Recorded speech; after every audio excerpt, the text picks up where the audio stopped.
बिस्मिल्लाहिर्रहमानिर्रहीम। अस्सलाम वालेकुम स्टूडेंट्स। आज का हमारा टॉपिक है इंटीग्रेशन। तो इंटीग्रेशन के इंट्रोडक्शन पर आते हैं स्टूडेंट्स। जैसा कि आप जानते हैं कि डेरिवेटिव को लिखा जाता है d ओवर d, अगर वेरिएबल x हो तो d ओवर dx से, y हो तो d ओवर dy से। बिल्कुल ऐसे ही इंटीग्रेशन भी हमेशा किसी वेरिएबल के लिहाज से होती है।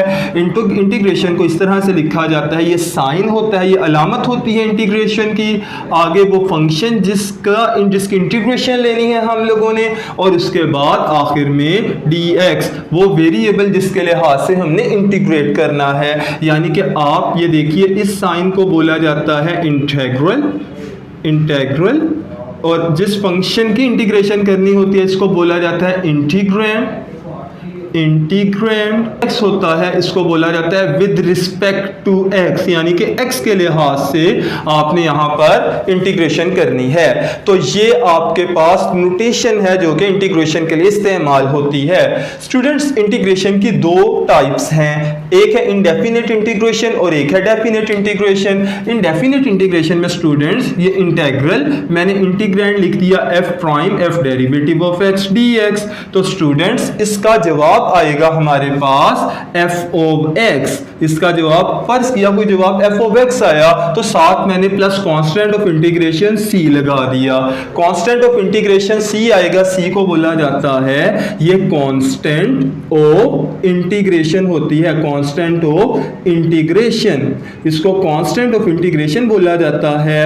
और डेफिनेट इंटीग्रेशन में जब हम आते हैं तो डेफिनेट इंटीग्रेशन में ऐसे होता है कि फंक्शन वैसे का वैसे ही f prime of x dx, लेकिन इसके साथ इसके नीचे और ऊपर वैल्यूज आ जाएंगी। मैंने फर्ज किया नीचे वाली वैल्यू का नाम a है, ऊपर वाली वैल्यू का नाम b है, तो नीचे वाले a को लोअर लिमिट बोलेंगे।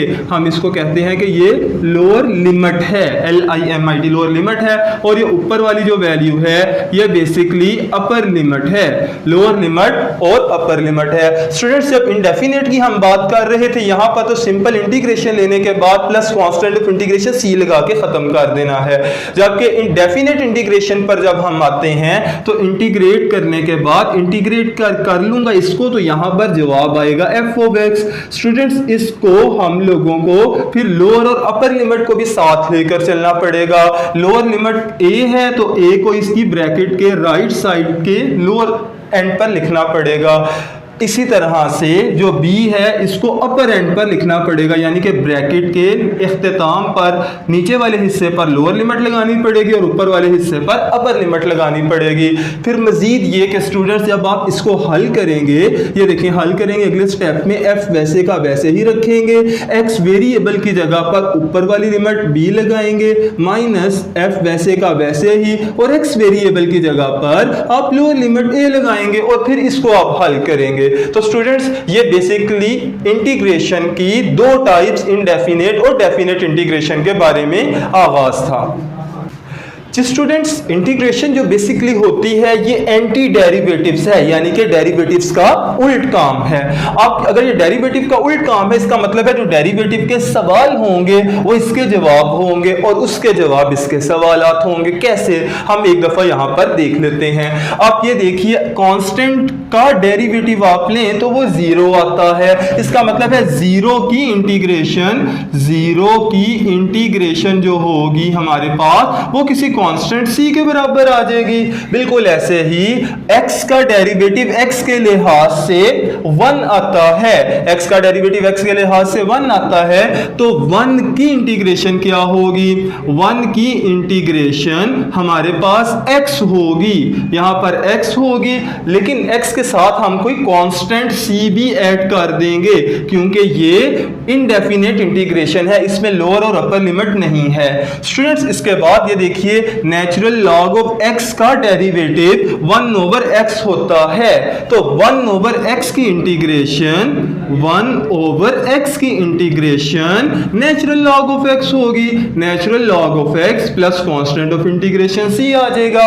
इसी तरह से स्टूडेंट्स e की पावर ax का डेरिवेटिव होता है e की पावर ax और साथ a मल्टीप्लाई होता है, जो पावर होती है उसका डेरिवेटिव मल्टीप्लाई होता है। लेकिन इंटीग्रेशन चूंकि उल्ट है तो यहां पर जो रकम मल्टीप्लाई हो रही थी इंटीग्रेशन में वो डिवाइड हो जाएगी। आप ये देखिए e की पावर ax की अगर मैं इंटीग्रेशन करूंगा तो e की पावर ax वैसे का वैसे ही आ जाएगा और a यहां पर डिनोमिनेटर में बटे के नीचे आकर डिवाइड हो जाएगा plus constant of integration c आएगा। बिल्कुल ऐसे ही a की पावर x की इंटीग्रेशन डेरिवेटिव अगर आप देखते हैं वो a की power x natural log of a होता है, जबकि अगर आप इसके इंटीग्रेशन पर आए तो a की पावर x वैसे का वैसे ही और नेचुरल लॉग ऑफ a जो डेरिवेटिव में मल्टीप्लाई हो रहा था यहां पर आकर डिवाइड हो जाएगा plus constant of integration c आ जाएगा। जी स्टूडेंट्स यहाँ पर एक सवाल बहुत मारूफ है, बहुत मशहूर सवाल है। वो सवाल ये है कि x का डेरिवेटिव x के लिहाज से तो 1 होता है, लेकिन जब हम 1 की इंटीग्रेशन की बात करते हैं तो वो सिर्फ x नहीं बल्कि x प्लस c होती है। इसकी वजह क्या है? तो स्टूडेंट्स हम इसका अहाता करने की कोशिश करते हैं। आप ये देखिए कि x का डेरिवेटिव x के लिहाज से 1 है, जबकि dx का मतलब 1 मल्टीप्लाई बाई dx, इसकी इंटीग्रेशन x प्लस c है। इसका जवाब क्या है? स्टूडेंट्स मैं इसको पकड़ लेता हूँ। ये देखिए इसका आंसर ये है कि अगर मैं अकेले x का डेरिवेटिव x के लिहाज से लेता हूं तो वो 1 आता है। इसका मतलब हमारे जहन में ये बैठता है कि 1 जब भी आंसर आएगा तो फंक्शन हमारे पास x होगा। हमारे जहन में ये बात बैठ गई। लेकिन अगर इसके कॉन्ट्ररी मैं फंक्शन x की बजाय कोई x प्लस 5 ले लेता हूं, मैंने साथ कोई कांस्टेंट ऐड कर दिया 5, 2, 3, 9 कुछ भी कांस्टेंट ऐड किया, तो स्टूडेंट्स अब ये देखिए आप डेरिवेटिव x पर अलग हो जाएगा और 5 पर डेरिवेटिव अलग हो जाएगा। 5 का डेरिवेटिव अलग हो गया, x का डेरिवेटिव x के लिहाज से तो 1 होता है, जबकि 5 अकेले कांस्टेंट का डेरिवेटिव 0 होता है। लिहाजा 1 प्लस 0 का आंसर क्या आ गया? 1 प्लस 0 का आंसर 1 आया। तो स्टूडेंट्स यहां से, और जबकि हमारे पास फंक्शन क्या था? फंक्शन ये था कि x प्लस 5 का डेरिवेटिव लेना है। अब स्टूडेंट्स आप ये देखिए 1 के मुताबिक तो हमें ये बात पता चली थी कि जब फंक्शन x हो तो उसका डेरिवेटिव 1 आता है, और 2 के मुताबिक ये बात पता चल रही है नहीं, x में x प्लस 5 का डेरिवेटिव भी 1 आता है। और स्टूडेंट हकीकत तो ये है ये प्लस 5 की बजाय आप x के साथ कोई भी कांस्टेंट ऐड कर दें, 10, 20, 1000, 1 लाख कुछ भी ऐड कर दें तो उसका डेरिवेटिव हमेशा x के लिहाज से 1 आएगा, क्योंकि कांस्टेंट का डेरिवेटिव 0 हो जाएगा। यही वजह है कि जब हम कहते हैं कि इंटीग्रेशन रिवर्स प्रोसेस है तो 1 की इंटीग्रेशन करते हुए हम ये लिखते हैं, 1 की इंटीग्रेशन करते हुए हम ये लिखते हैं कि इसका जवाब x होगा और साथ प्लस कोई ना कोई कांस्टेंट ऑफ इंटीग्रेशन c होगी, जैसा कि यहां पर c 5 है। और स्टूडेंट्स जिसमें आपको c नजर नहीं आ रहा, फैक्ट ऑफ मैटर उसके साथ c क्या है? 0 है। तो ये आपके इस सवाल का जवाब है कि 1 की इंटीग्रेशन x प्लस c के बराबर होती है। जी स्टूडेंट्स जैसा कि हम जानते हैं कि इंटीग्रेशन एंटी डेरिवेटिव्स है, और एंटी डेरिवेटिव का मतलब डेरिवेटिव में चंद एक फार्मूले आपने पढ़े। आपने ये फार्मूला पढ़ा कि साइन का डेरिवेटिव x के लिहाज से cos x होता है, तो इसका मतलब कि cos की इंटीग्रेशन जो होगी, cos x की इंटीग्रेशन जो होगी वो बेसिकली sin x के बराबर होगी। sin x plus constant of integration c आ जाएगा। बिल्कुल ऐसे ही स्टूडेंट्स यहाँ पर cos का डेरिवेटिव माइनस साइन एक्स होता है, तो स्टूडेंट्स मैंने साइन की इंटीग्रेशन लेनी है, मैंने माइनस यहां पर नहीं लिखना, वो मैं माइनस आंसर में एडजस्ट कर दूंगा। कॉस का डेरिवेटिव माइनस साइन, तो साइन की integration minus cos X plus constant of integration C आ जाएगा। इसी तरह से टेन का डेरिवेटिव सीकेंड स्क्वायर होता है, तो सीकेंड स्क्वायर की इंटीग्रेशन हमारे पास होगी secant square of x D x, इसकी इंटीग्रेशन होगी टेन एक्स, तो यहां पर आ जाएगा 10x plus constant of integration c। इसके बाद स्टूडेंट सीकेंड का डेरिवेटिव है सीकेंट x 10x, तो सीकेंट x 10x की इंटीग्रेशन होगी सीकेंट x 10x, इसकी इंटीग्रेशन होगी हमारे पास secant x plus constant of integration c plus constant of integration c। उसके बाद स्टूडेंट्स नेक्स्ट है हमारे पास कॉट का derivative minus cosecant square x। तो मैं अकेले कोसिकेंट स्क्वायर की इंटीग्रेशन देखना चाहता हूं। मैंने लिखा कोसिकेंट स्क्वायर x की इंटीग्रेशन, ये बराबर आ जाएगा माइनस, आंसर में एडजस्ट कर लूंगा, माइनस कॉट x। तो यहां पर आएगा minus cot x plus constant of integration c। बिल्कुल ऐसे ही स्टूडेंट्स कोसिकेंट का derivative cosecant x cot x है, तो कोसिकेंट x कॉट x की इंटीग्रेशन देखते हैं।